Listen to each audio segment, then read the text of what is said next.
सभी छात्रों को सुप्रभात। मैं गंगाराम पीजीटी हिंदी। आज हम कक्षा द्वादश वितान भाग 2 पुस्तक का जो दूसरा पाठ है जूझ, इस पाठ का हम आज पठन पाठन करेंगे, अध्ययन करेंगे। आनंद रत्न यादव द्वारा रचित ये पाठ जूझ एक प्रसिद्ध कहानी है। ये एक उपन्यास का अंश है। जूझ कहानी डॉक्टर आनंद रत्न के साहित्य में एक बहुचर्चित उपन्यास जूझ उपन्यास से लिया गया अंश है। इस कहानी में एक बालक शिक्षा की प्राप्ति के लिए संघर्ष करता है। प्रतिकूल परिस्थितियों में भी वह अपने लक्ष्य को प्राप्त कैसे करता है, इस सब का मार्मिक विवरण उद्घाटित किया गया है। यहाँ पर एक ग्रामीण परिवेश में पले बड़े बालक का उच्च शिक्षा प्राप्त कर सम्मानित पद पर पहुँचना एक सब के लिए प्रेरणा का स्रोत बनता है। एक मध्यम वर्गीय समाज का बालक जिसका नाम आनंद है, वह संघर्ष करके और जो है एक सफल उच्च शिक्षा प्राप्त करके साहित्यकार बनता है। तो यहाँ पर ग्रामीण अंचल के भाषा से जुड़ा हुआ और ग्रामीण रीति रिवाजों का विवरण देते हुए इस कहानी को रोचक और मार्मिक ढंग से प्रस्तुत किया गया है। तो कहानी में जो मुख्य पात्र है आनंद यादव, इसका पूरा नाम है आनंद रत्न यादव। इसको इसकी माँ आनंदा और इसके अध्यापक आनंदा कहते हैं। तो कहानी महाराष्ट्र की है ये। आनंद यादव का जो जन्म महाराष्ट्र प्रांत में कोल्हापुर ज़िले में हुआ, ये 1935 की बात है। तो यहाँ पर हम देखते हैं कि आनंद यादव के पिता, यानी उनको वह दादा कहता है, तो वे पिता जो हैं बड़े ही खूंखार हैं और वे बहुत ही मतलब जो है उससे काम लेते हैं। वह कक्षा में पढ़ने जाता है तो उसके पिता लालची हैं और लालची और क्रोधी स्वभाव के भी हैं। तो वह उससे जो है काम करवाना चाहते हैं, उसकी पढ़ाई लिखाई बंद करा के घर पे काम कराना चाहते हैं। तो वह 5वीं कक्षा में पढ़ रहा था तो उसकी पढ़ाई हटवा दी गई। वह कहता था मैं पढ़ने जाऊंगा, लेकिन भय था, उसे डर लगता था कि उसके दादा यानी उसके पिता उसकी हड्डी पसली एक ना कर दें। और वह विचार करता रहता था कि मैं कैसे अपने स्कूल जाऊं। उसके दादा यानी कि पिता उससे जो है घर पे खेतीबाड़ी का काम और उसका कोलू चलता था, गन्ना पेराई का काम होता था, गुड़ बनता था, उस काम को करवाना चाहते थे और उसी काम में उसे लगा दिया। आनंद यादव विचार करता था कि मैं खेती में मुझे अगर धकेल देंगे तो मैं पढ़ लिख नहीं पाऊँगा और पढ़ लिख कर मैं नौकरी पाना चाहता हूँ, अच्छे पैसे कमाना चाहता हूँ। और उसको प्रेरणा स्रोत थी विठोबा अण्णा, अर्थात विठोबा अण्णा की तरह वह कारोबार धंधा करके वह जो है बड़ा आदमी बनना चाहता था। इस प्रकार से आनंद सोचता था। अब दिवाली के तुरंत बाद गन्ने की पेराई कोलू शुरू हो जाते और आनंद का जो दादा था, पिता था, वह दिवाली के तुरंत बाद कोलू प्रारंभ कर देता, गन्ना पेराई शुरू हो जाती थी और गुड़ बनने लगता था। उसने आनंद को इसी काम में लगा दिया, खेती करना और गुड़ निकलवाना, कोलू पे काम करना। आनंद इससे बहुत परेशान था। तो उसका उद्देश्य था उसके पिता का कि अधिक से अधिक पैसे कमाना, जल्दी कोलू चला करके अधिक गुड़ निकाल करके और बाज़ार में महंगे रेटों में बेच करके अधिक पैसे कमाना। तो आनंद और उसकी माँ ये दोनों घुटते रहते थे, विचार करते रहते थे कि हम अपने घर के मुखिया अर्थात आनंद के पिता से कैसे बात करें इसकी पढ़ाई की, लेकिन वह कर नहीं पाते थे क्योंकि वह दोनों को आंखें निकाल करके डांट देता था। उन्हें अपनी पिटाई का भी डर रहता था, क्योंकि पाठ में वर्णन है, कहा गया है कि वह पूरे समय वरहेला सूअर की तरह गुर्राता रहता था। माँ के मन में जंगली सूअर बहुत गहराई से बैठ गया था, बहुत भयभीत थी वह, अर्थात माँ बेटे दोनों ही परेशान थे, इस तरह से दुखी थे और डरे हुए भी थे। कर भी क्या सकते थे। उन्होंने योजना बनाई कि जो गांव के मुखिया हैं दत्ताजी राव देसाई, क्यों ना किसी बहाने उनके यहाँ जाकर के इसकी पढ़ाई लिखाई की बात करी जाए और इसके दादा की शिकायत की जाए कि वो पढ़ने से रोकते हैं, और इस तरह माध्यम से इसकी पढ़ाई प्रारंभ हो जाएगी। ऐसी माँ बेटों ने दोनों ने योजना बनाई और योजना बना करके वे दत्ताजी राव के यहाँ गए। दत्ताजी राव के यहाँ वहाँ पहुँचे और पहुँचने के बाद साग भाजी देने के बहाने वहाँ पहुँचे तो साथ में लड़का भी गया और उन्होंने दत्ताजी राव जो गांव के मुखिया थे, वो उनको सरकार कहते थे, साहब कहते थे, उनसे अपनी पूरी बात कही कि किस प्रकार से इसका दादा जो है हमारे साथ बर्ताव करता है, हमारे साथ मारपीट करता है और इसकी पढ़ाई रोक दी है, ठप कर दी है। इसकी पढ़ने लिखने की उम्र है, ये पढ़ना चाहता है और वह बाज़ार में जो रखमाबाई के पास पूरे समय गुजार देता है और लड़के को काम में लगा देता है और वह पूरे दिन घूमता रहता है। तो इस प्रकार की जब बात दत्ताजी राव के सामने रखी तो उन्हें बड़ा गुस्सा आया और उन्होंने कहा, ठीक है कोई बात नहीं, शाम को तुम उसे मेरे पास भेजना, योजना बना के कहा, और पीछे से लड़के को खाना खाने के लिए बुलाने के लिए भेज देना और मैं फिर बात कर लूँगा। इस प्रकार से दोनों ने योजना बना के उन्होंने शाम को दत्ताजी राव देसाई के यहाँ उसे भेजा और कहा कि गांव के जो मुखिया हैं दत्ताजी राव, उन्होंने तुम्हें बुलाया है। तो वह दादा जो है कुछ परेशान हो गया, घबराया, क्योंकि मुखिया ने बुलाया है, लेकिन जाना था उसे, गया। थोड़ी देर बाद उसने आनंद को भेज दिया कि जाओ अपने दादा को कहना कि खाना तैयार हो गया है और खाना खाएं आके। तो पीछे से आनंद पहुंच जाता है और वहाँ पर उनका संवाद होता है और लड़के से पूछते हैं। पहले तो दत्ताजी राव ने उसकी खूब हजामत बनाई, अर्थात उसे खूब खरी खोटी सुनाई, अर्थात दादा को, आनंद के पिताजी को। अब जैसे ही आनंद पहुंचता है तो पूछते हैं, क्यों रे छोरे कैसे आया? तो वो कहता है, मैं दादा को बुलाने आया हूँ खाना खाने के लिए।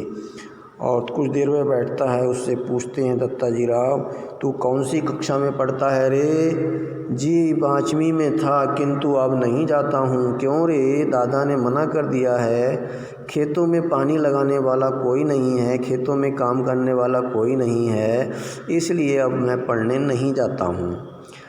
अब दत्ताजी राव को गुस्सा आया और उन्होंने कहा, क्यों रत्नप्पा? रत्नप्पा इसके दादा का, इसके पिता का नाम था। हाँ जी, फिर तू क्या करता है? सरकार ने दादा से जिस तरह जुलूस शुरू की और पूरा इतिहास निकलवा लिया, पूरी बात उगलवा ली कि इसे तू खेत में जोतता रहता है और तू पूरे दिन घूमता रहता है, इस तरह से खरी खोटी सुनाई।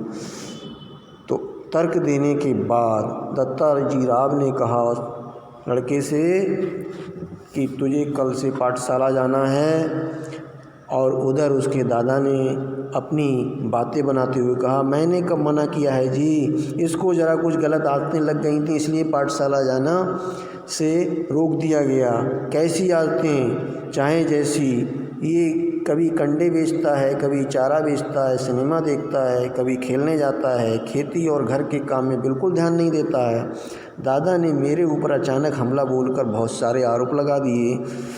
तो दत्ताजी राव ने पूछा, क्यों रे छोकरे? नहीं जी, कभी एक बार मैंने मेले में पैसे लगाए थे, बाकी कभी ऐसा कोई काम नहीं किया। दादा तो कभी भी सिनेमा के लिए पैसे नहीं देते हैं, इसलिए खेत में गोबर बीन बीन कर माँ ने जो कंडे थब्बा दिए थे उन्हें बेचकर मैंने एक बार कपड़े बना लिए। उसी समय एक बार सिनेमा भी गया। उसने इस प्रकार से आनंद ने भी कुछ झूठ और सच मिलाकर कह दिया। ऐसी सारी बात राव साहब के सामने आई और राव साहब ने कहा, ठीक है, अब कल से तू स्कूल जाएगा और इसे रोज़ाना स्कूल भेजना है, ऐसा उसने दादा को समझाया। इस प्रकार से जो लेखक आनंद यादव था उसको अगले दिन स्कूल जाने की तैयारी हो गई। लेकिन घर आने के बाद जब दोनों पिता पुत्र घर आए वापस, तब उन्होंने उसे खूब डांटा और गुर्राए और कहा, तूने सब कुछ कह दिया उल्टा सीधा, अब तुझे जो है पढ़ने का चाव लगा है, तुझे पाठशाला जाना है, तू पाठशाला जाएगा, ठीक है तू पाठशाला तो जाएगा, लेकिन सुबह पहले काम करेगा घर का खेत का और उसके बाद पाठशाला जाएगा तू, और पाठशाला से लौट के आते ही पहले खेतों में काम करेगा तब घर आएगा। ये शर्त तुझे मंजूर है तो बता, तो पाठशाला जाने के लिए तू तैयार है, ये शर्त मंजूर है? तो आनंद यादव ने विचार किया कि मैं काम भी कर लूँगा, धूप भी सह लूँगा, मास्टर की छड़ी भी सह लूँगा, लेकिन पढ़ने ज़रूर जाऊँगा, और ये सारी सब शर्तों पर वह मान गया। और इस प्रकार से आनंद यादव स्कूल जाने लगा। और जब पहले दिन वह स्कूल गया तो जाकर के वह 5वीं कक्षा में ही बैठा था, क्योंकि 5वीं ही उसने पहले कक्षा छोड़ी थी, क्योंकि 5वीं कक्षा में वह पास नहीं हुआ था। कक्षा में जैसे ही वो गया तो पहले तो उनकी मास्टर ने पूछा कि ये कौन है और क्या है, और उसने अपना परिचय दिया। कक्षा के बच्चों ने भी उसे परेशान किया, क्या नाम है मेहमान, नया दिखाई देता है या गलती से इस कक्षा में आ बैठा हो? कक्षा के सबसे ज़्यादा शरारती लड़का जो चौहान, उसने उसकी खूब खिल्ली उड़ाई ऐसा पूछते हुए। तो उसके ध्यान में आया कि यहाँ तो बड़ा ही परेशानी है और भी समस्या खड़ी है, लेकिन उसने सब कुछ सहन किया। उसकी पोशाक भी अजनबी जैसी थी, बाल बूढ़ी की लाल माटी के रंग की मटमैली धोती और गमछा वह डाल के गया था। और लड़के कहने लगे, लाओ देखें देखें तुम्हारा गमछा, कहते हुए उनमें से मेरा गमछा छीन लिया और गमछा पूरी कक्षा में खींचातानी हुई और उछाला गया, इधर से उधर गया। कक्षा में शोरगुल हुआ। इसके कारण इतने में ही रणन वाले मास्टर कक्षा में आ गए और उन्होंने मटमैला गमछा इधर पड़ा हुआ देखा और उसको छड़ी से उठाते हुए बोले, ये किसका है रे, ये कैसे फेंक दिया है? तो पता लगा, बताया उसने, मास्टर जी मेरा है, तेरा क्या नाम है? मैं जकाते पिछले साल फेल हो गया था, इसी कक्षा में बैठा हूँ। इस प्रकार मास्टर जी ने उससे गमछा लेकर उसे दे दिया। और ये किसने उछाला है? और बाद में पता लगा कि चौहान का जो लड़का है वह उस गमछा को खींचता है, कभी उसकी धोती खींचता है। तो मास्टर जी ने उसको डांटा और फिर शांत कर दिया। इस प्रकार से आनंद को उस कक्षा में जो है इस प्रकार बच्चों ने परेशान किया, उसके सहपाठियों ने परेशान किया। उसने अपनी सारी जो है परेशानी को सहन किया। बच्चे उसे क्या गमछा खींचते थे, कभी उसकी धोती की कांच खींच लेते थे, इस तरह से उसे परेशान करते थे। अब वह ये विचार करने लगा कि मैं कक्षा में कैसे इन सब को सहन करूँगा। आनंद यादव ने इस प्रकार से पढ़ाई के लिए, शिक्षा के लिए संघर्ष किया और कक्षा के सहपाठियों के बीच में उनकी ये सब जो हैं शरारतें भी सहन की। तो आनंद यादव ने अपना जीवन पढ़ाई के लिए लगा दिया और संघर्ष किया। यहाँ जूझ नाम दिया है शीर्षक का। जूझ माने जूझना, संघर्ष करना। तो आनंद यादव ने पहले तो अपने परिवार से जूझे, अर्थात संघर्ष किया। पिता से जो पढ़ने नहीं जाना देते थे, उनसे जैसे तैसे पढ़ने की अनुमति ली और अपनी योजना के तहत, और फिर कक्षा में उन्हें बच्चों ने परेशान किया। तो इस प्रकार से आनंद यादव अपनी पढ़ाई के लिए जूझते रहे और फिर भी पढ़ने के लिए लालायित रहे, अर्थात अपनी पढ़ाई में वो आगे बढ़ते रहे। तो अब हम देखते हैं कहानी में आगे कि आनंद यादव कक्षा में पढ़ाई कर रहे हैं, इन कक्षा के बच्चों की शरारतें सहन कर रहे हैं। तो उन्हें ये सब झेलते हुए आगे बढ़ना है। उनके जो सहपाठी थे उनमें कुछ अच्छे बच्चे भी थे। तो जो अच्छे बच्चे थे उनमें एक बालक था बसंत पाटिल, जो गणित में बहुत तेज़ था, मेधावी था, सभी विषयों में ठीक ठाक था और वह कक्षा का मॉनिटर भी था। तो बसंत पाटिल से इन्होंने दोस्ती की आनंद ने, और दोस्ती के साथ साथ उसके पास उठना बैठना शुरू कर दिया, और उठने बैठने के साथ साथ अपने पढ़ाई में मन लगाने लगे। जो बालक शरारती थे कुछ समय के बाद शांत हो गए।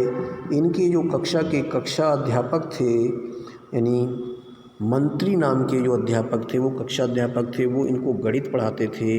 वो घूम घूम करके कक्षाओं में बच्चों को देखते थे, और जो बच्चा गलत काम करता था, शरारती था, उसकी गर्दन पकड़कर एक घूसा लगा देते थे ज़ोर से।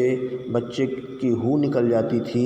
वे कभी छड़ी का प्रयोग नहीं करते थे, लेकिन उनको इस प्रकार से घूसा मारने से बच्चे भयभीत रहते थे, डर जाते थे, और कोई भी बच्चा शरारत नहीं करता था, ऊधम नहीं मचाता था। इस प्रकार से वे एक एक बच्चे से सवाल भी निकलवाते थे। गलत होने पर उन्हें पास बुलाकर समझाते थे, और यदि कोई त्रुटि मूर्खता करता था तो उसकी इस प्रकार से ठुकाई भी कर देते थे। उनके नाम से बच्चों के पसीने छूटते थे, कक्षा पूरी शांत रहती थी, कोई भी बालक शरारत नहीं करता था। तो बसंत पाटिल नाम का बालक वो बहुत मेधावी था, और उसके साथ में आनंद की दोस्ती हो गई। इस प्रकार आनंद उसके साथ में पढ़ते पढ़ते होशियार हो गया, और होशियार बच्चों की तरह आगे बढ़ने लगा। आगे बढ़ते हुए वह मराठी के अध्यापक सौंदल गेकर जी, जो उसे मराठी पढ़ाते थे और कविताएं पढ़ाते थे, बड़ा सुरीला गला था, उनके छंद की बढ़िया चाल थी। इस प्रकार से आनंद यादव को उनकी कविताओं में आनंद आने लगा। वे कभी कभी जो है यशवंतराव, बोरकर, तांबे, ग्रीस, केशव कुमार आदि के संस्मरण सुनाते, उनकी कविताएं सुनाते थे और उसे प्रेरित करते थे। आनंद यादव को बहुत प्रेरित होने लगा, और उस प्रेरणा से वह जो है काफ़ी कुछ आगे सीखने लगा। वह कविताएं रचने लगा। मास्टर जी कविताओं के हाव भाव, ध्वनि, गति, चाल, लय, ये सब उसे समझाते थे, उससे कविताएं रचवाने भी लगे। आनंद यादव जब घर आता था अपना काम करता था सब, और सारा काम करते हुए वह खेतों में काम करते हुए, पानी लगाते हुए, थातक थैया करते हुए, नाचता हुआ कविताएं गाता था, कविताएं रचता था। और भैंस चराते हुए वह जो है खड़िया मिट्टी से भैंस की काली पीठ पर पूरी कविताएं लिखने लगता था, और कविताएं लिखते लिखते, गाते गाते खूब नाचता था। इस प्रकार से वह हाव भाव अभिनय के साथ कविताएं गाने लगा। मास्टर जी कविताएं कक्षा में सुनते थे, उसे शाबाशी देते थे, उसका उत्साहवर्धन करते थे, तो उसे अब विश्वास हो गया कविताएं वह रचने का। इस प्रकार से मास्टर जी उसे जो है कविताओं के रस, छंद, अलंकार और व्याकरणिक जानकारी, त्रुटियों को भी शुद्ध करने के लिए बताते थे। इस प्रकार से वह सारे ये काम करने लगा, और वह एक नई नई कविताएं लिखकर लाकर अभिनय के साथ सुनाने लगा। तो इस तरह से देखने में पता चला कि वह एक कविताएं लिखने वाला कवि और साहित्यकार बनने लगा। सभी अध्यापक उसे प्रेम करते थे, उससे आत्मीयता थी, क्योंकि वह बालक भी साहित्य के क्षेत्र में मेधावी हो गया और मेधावी होने के साथ साथ वह साहित्यकार बनने की स्थिति में आ गया। वह 5वीं कक्षा में ही ये सब कुछ करने लगा। वह कविताओं की प्रतियोगिता में